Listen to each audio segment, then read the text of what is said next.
In the early 1990s, I participated in a virtual arts and environment seminar at the Banff Center for the Arts and created a virtual reality piece, a narrative, probably one of the first narrative virtual reality pieces with Michael Mackenzie. The computers were the size of refrigerators and they were purple. At that point, I got interested in interactivity and in solving two of what I think are still the most difficult questions in mixed reality, long-form narrative and transparent interface. I started working with video motion sensing. This was long before the Wii and the Kinect. And Spectropia is a 90-minute feature film. It's performed by myself and the project software designer Luc Dubois for an audience. We simultaneously navigate and scrub up to 6 different streams of video. I thought about using the motion sensing, about using gesture and embedding gesture and the trace movement of a viewer within the characters on the screen as haunting the movie. And I thought of this as a very interesting and powerful tool for storytelling. Spectropia lives in a salvage culture in the future. Could I have the lights down, please? Lives in a salvage culture in the future, accompanied by a cyborg duck who's left behind as a babysitter bot left behind by her father, who's lost in time searching for lost family money. She creates a scanning machine that scans garbage and creates virtual realities from the moment in time that the garbage was created. There's a glitch in her machine, and she ends up in the body of another woman in 1931, right after the stock market crash. So you can see I'm weaving all sorts of issues around technology and consumer culture into my stories, as well as telling the stories with the technology. The next piece is Lucid Possession. Spectropia was like a wire running through a pile of sand. It was a cubistic point of view machine in which you could enter the story, which had a consistent through line which didn't change, from multiple points of view.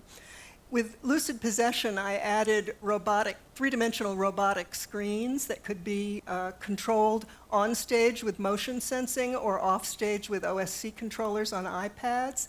And we had video puppets that used a vocal analysis and neural nets to lip sync live to performers' voices. I thought of this as a large three-dimensional video pop-up book that was human operated. We added musicians as well on stage. The story was about Bean, who is a programmer and a designer of smart personalities. One of her avatars goes viral on the internet, and it brings her all sorts of unwanted attention that makes her nervous. She's so deeply involved in her programming that she's developed almost paranormal capabilities. Her head is like a Twitter feed without the technology. As a result of the increased attention, her anxiety increases, and she starts to pick up a ghost from the past. This next is the video, which is the opening 3 minutes of the piece at Roulette in Brooklyn.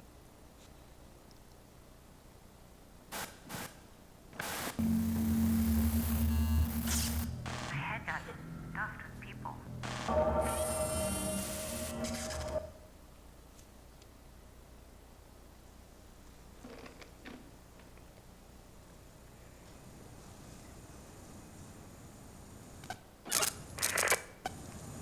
Something's going down.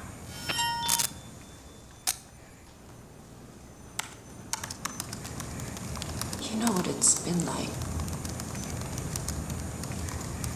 since it went viral. Static, noise. Blackouts. There's something I haven't told you.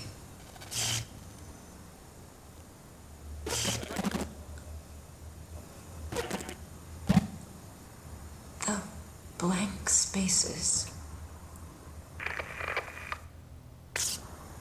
have started to fill up with something. Actually, somebody. Somebody else.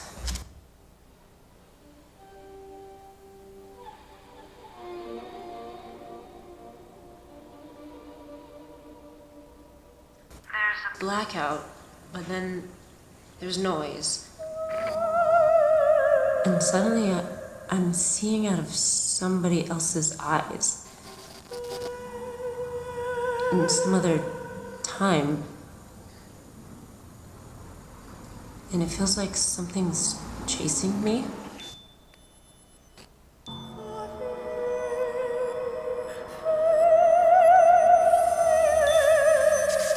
Why am I here? To be haunted? I wake suddenly from a dream. Am I going mad? What does she want? Haunted. Haunted.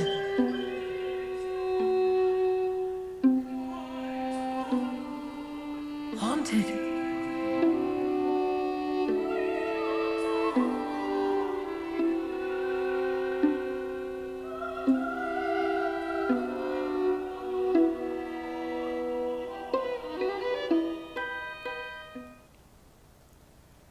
As a result of working with Lucid Possession, I got fascinated with the LED costumes that we'd created for the project and the robotic screens and with robotics in addition to interactive and virtual cinema.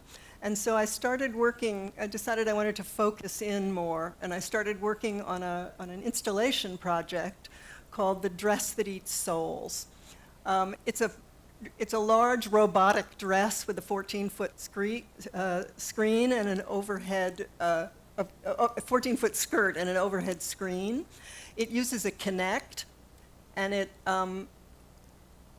tracks viewer body movement so that the robot both mirrors and reacts to a viewer standing in front of the screen, and then you see out of the POV of people who've worn the dress over 200 years on the screen, on the overhead screen, and you use head tracking to simultaneously to be able to navigate between 5 different simultaneous streams of video in real time. So it's very immersive. And I was interested in looking at the way in which technology had colonized, amplified, and molded and shaped the human body. And in a way, it's a piece that's really about our relationship to technology over time and about sometimes how clueless we are about it. Walk into the light and I will wake up. This is my programmer in the studio I can't see you. moving in front of the robot. Raise your right arm slowly. Now raise your left. Move your head up, down, right to left. Twist your body. Move slowly. Do you feel it? You are wearing me. You are inside me. Inside the dress. Move with me.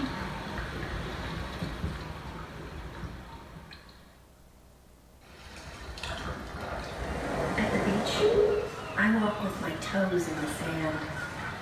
Across the ocean far away, testing bombs.